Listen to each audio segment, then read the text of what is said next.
If your knees crack when you stand up from a chair, if your shoulders feel tight before you've even had your coffee, if bending down to tie your shoes has quietly turned into a small negotiation with your own body, you are not alone, and you are not simply falling apart with age the way you might think. In Japan, where more people live past 100 than almost anywhere else on Earth, elderly men and women move through their 70s, 80s, and 90s with a kind of ease that most Westerners lose decades earlier.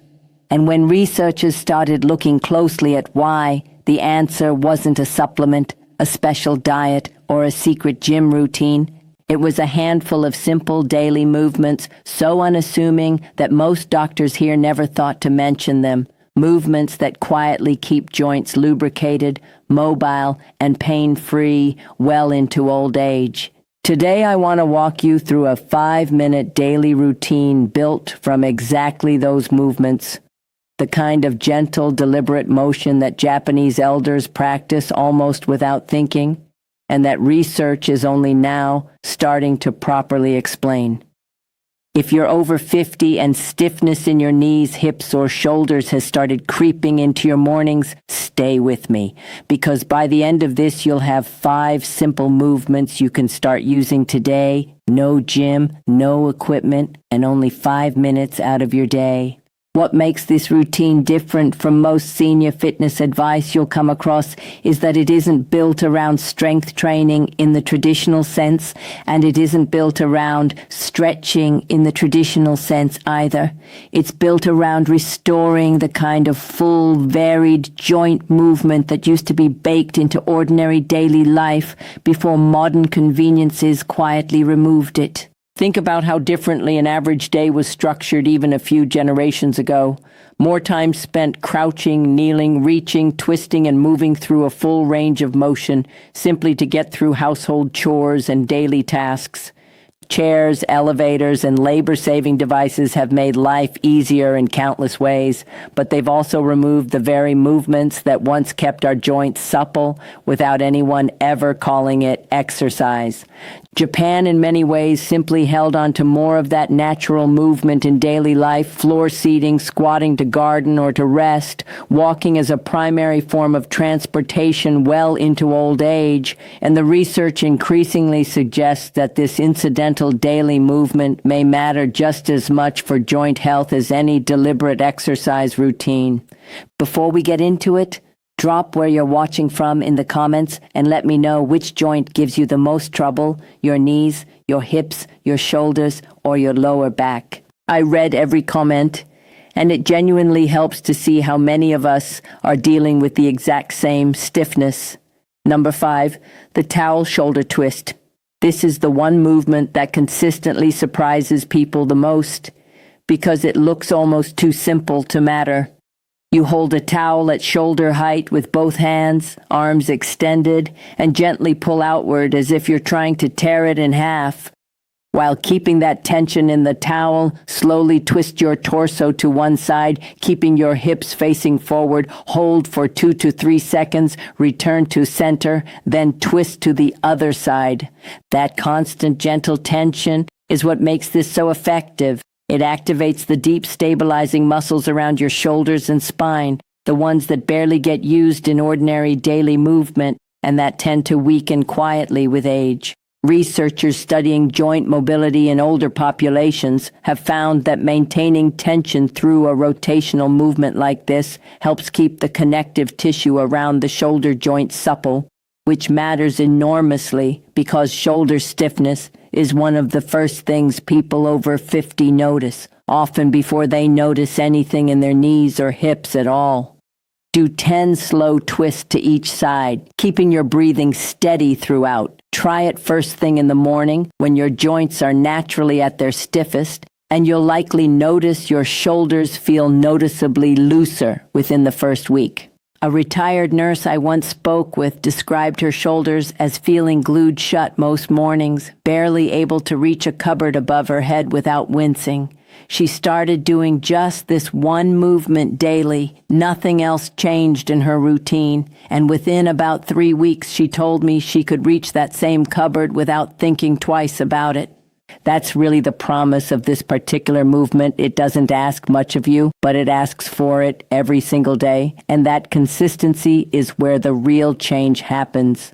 Number 4, Radio Taiso, the 3-minute ritual that moves a nation.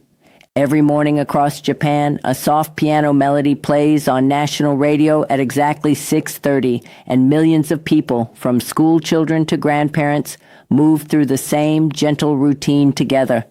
It's called Radio Taiso, a flowing sequence of stretches first designed nearly a century ago and still practiced daily by office workers and seniors alike. There's no sweating involved, no holding difficult positions, just continuous rhythmic movement, arm circles, gentle side bends, soft knee lifts, done almost like a slow, smiling version of Tai Chi. Studies following seniors who practice this daily have found meaningfully fewer falls, less chronic back pain, and a fuller range of motion in the hips and shoulders, even well into their 80s. The reason it works comes down to something simple but often overlooked. This kind of continuous, gentle movement stimulates synovial fluid, your body's natural joint lubricant. Without regular movement, that fluid stagnates and joints stiffen far faster than most people realize. You can do the full routine in your kitchen, barefoot, in your pajamas, no equipment required, and at just over 3 minutes long, it fits into even the busiest morning. What I find most useful about this particular ritual is that it doesn't isolate one joint the way many stretches do. It moves through your neck, shoulders, spine, hips, and ankles in one continuous connected sequence, almost like giving your entire joint system a gentle wake-up call all at once before the rest of your day asks anything demanding of it. Because it follows the same set sequence every time, you don't need to think about what comes next once you've learned it, which makes it far easier to stick with long-term than a routine you have to plan out fresh each morning. If you're finding this useful so far, take a second to like this video. It genuinely helps this kind of information reach more people who are quietly dealing with the same stiffness you might be. Number 3, the deep squat rest. Walk through almost any park in Japan, and you'll see something that would look unusual almost anywhere in the West. Elderly men and women resting comfortably in a deep squat, heels flat on the ground, back straight, chatting or reading as if it were the most natural seated position in the world. Here, most people over 50 struggle to hold that position for even 10 seconds. This isn't really about flexibility so much as it's about a posture we've simply lost the habit of, largely because of how much time we spend in chairs. In Japan, sitting close to the ground isn't exercise, it's simply daily life, and that daily repetition is exactly what keeps hips, knees, and ankles mobile for decades longer than they otherwise would be. Research following older adults over many years has found that those who can comfortably hold a deep squat tend to maintain significantly better hip mobility, stronger knees, and greater independence as they age, compared with those who never challenge their joints through that full range of motion. Biomechanically, the deep squat opens the hips through their complete range, strengthens the pelvic floor, gently decompresses the spine, and keeps the ankles mobile and well-nourished. If you can't get your heels flat on the ground yet, don't worry. Place a small rolled towel under your heels to start and hold on to a sturdy chair or countertop for balance. Hold the position for 20 to 30 seconds at a time, a few times throughout your day, and build up gradually from there. This is your body relearning a resting position it was always designed to use. One thing worth mentioning, the first few attempts might feel wobbly or even slightly uncomfortable in the knees, and that's normal for a joint that hasn't moved through this range in years. Go slowly, use support liberally at first, and resist the urge to force your heels flat before your ankles are ready. That flexibility tends to return gradually over several weeks rather than all at once, and pushing too hard too early is more likely to discourage you than help you. Number 2, single leg standing, balance that protects your joints. In Japan, doctors don't just reach for a prescription pad when an older patient mentions stiffness or unsteadiness. They often recommend something as simple as standing on one leg for a minute, twice a day. It sounds almost too basic to matter, but the research behind it says otherwise.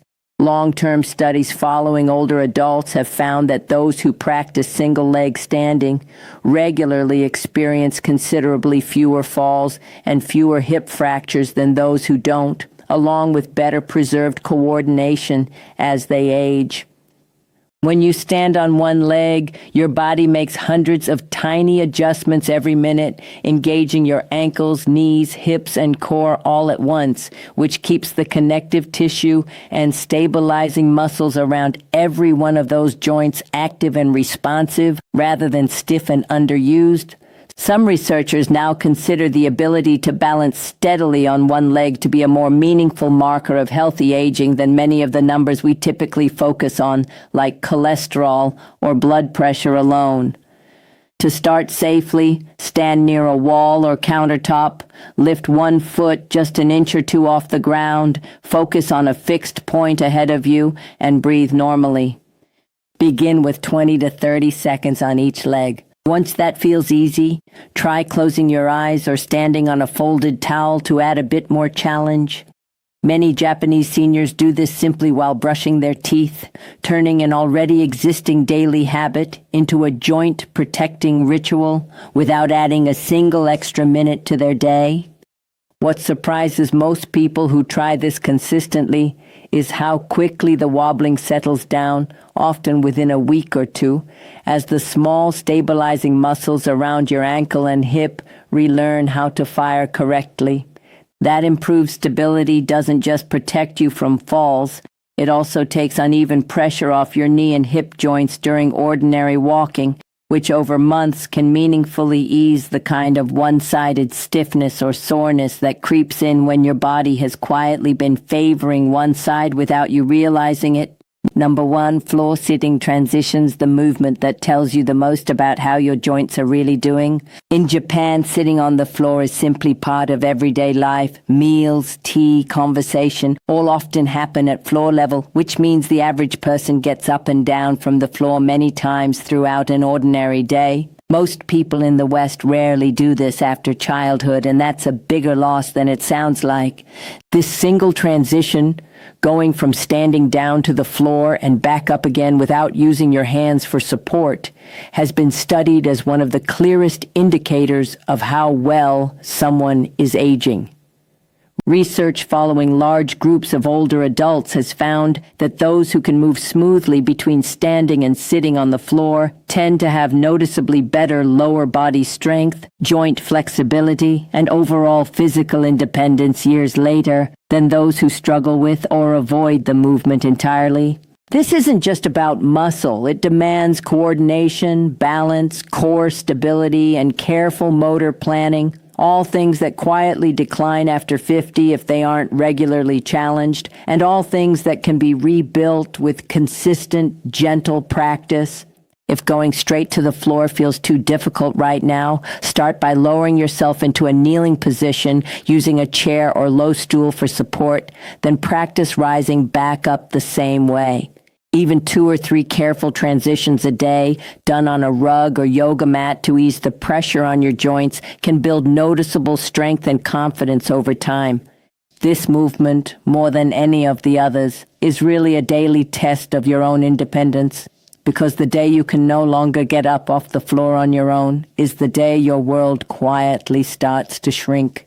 I think of this one as the movement that ties everything else on this list together because it genuinely requires a bit of everything. The shoulder mobility from the towel twist, the hip openness from the deep squat, the balance you've been building through single leg standing, and the general joint lubrication that Radio Taiso helps maintain. If you try this one first before working on any of the others and find it difficult, don't be discouraged. That's simply useful information about where to focus your attention, not a verdict on how well you're aging. Come back to it every few weeks as you build the other movements into your routine, and you'll likely notice it becoming steadily easier without ever having practiced it directly. Now, before you try any of these, a few words on safety, because how you approach these movements matters just as much as the movements themselves. If you're currently dealing with significant joint pain, a recent injury, or real balance concerns, that's not a reason to skip this. It's simply a reason to start more gently and with more support than someone without those issues might need. Always practice near a wall, countertop, or sturdy chair, especially with the single leg standing in the deep squat rest. Use cushions or a rolled towel to ease pressure on your knees and heels wherever needed. And most importantly, listen to your own body throughout. Mild stiffness easing into more mobility is a good sign. But a sharp or worsening pain is not something to push through. It's a signal to stop, and if it continues, to speak with your doctor or a physical therapist who knows your specific history. It's also worth mentioning that consistency matters far more than intensity with all 5 of these. Doing a gentle, careful version of each movement daily will get you further than doing an aggressive version once a week and then skipping it out of soreness or frustration. Think of these less like exercises you're performing and more like a conversation you're having with your own joints, patient, repeated, and gradually building trust between your brain and your body. If you want a simple way to fit all 5 into your day without it feeling like a project, try pairing them with things you already do. The towel twist and radio taiso fit naturally into your morning routine right after you wake up, before your joints have had a chance to seize up from a night of stillness. Single leg standing slots easily into brushing your teeth morning and night. The deep squat rest works well as a short break during the day, perhaps while you're on the phone or reading something on your tablet, and the floor-sitting transition can simply become part of however you already get down to pet an animal, pick something up, or play with a grandchild, just done with a bit more intention and attention to form. Within 2 or 3 weeks of stacking these onto habits you already have, most people find the whole 5-minute routine has quietly become as automatic as brushing their teeth in the first place. None of these 5 movements require a gym membership, special equipment, or an hour carved out of an already busy day. Together they take about 5 minutes, and yet they touch nearly every major joint in your body, your shoulders, your spine, your hips, your knees, and your ankles, gently and consistently, the way Japanese elders have been doing almost without thinking about it for generations. This isn't a workout plan, and it isn't a trend. It's closer to a return to the kind of natural, varied movement that a chair-bound, screen-filled lifestyle has slowly stripped away from most of us. You don't need to change everything overnight. Pick just one of these 5 movements and try it for the next week. Notice how your body responds, and then add another when you're ready. Small, consistent movement, repeated daily, is exactly what has kept Japanese elders moving with ease well into their 90s, and there's no reason the same approach can't work for you. I also want to leave you with a realistic expectation because I think it matters more than any of the individual movements themselves. You likely won't feel dramatically different after a single session, and that's completely normal. Joints that have been stiff for years don't loosen overnight, no matter how effective a particular movement is. What most people notice first is subtle, a little less resistance getting out of bed in the morning, slightly less effort climbing a flight of stairs, a bit more ease reaching for something on a high shelf. Those small shifts are usually the first sign that something real is happening beneath the surface, well before it becomes obvious in any dramatic way. Give it 3 to 4 consistent weeks before judging whether this routine is working for you, because that's roughly the timeline most people need before the changes become noticeable rather than just felt in passing. I'd love to hear which of these 5 movements you're most drawn to try first, or whether stiffness in a particular joint has been bothering you the most lately. Leave a comment and let me know. I read every single one, and I'll see you in the next video.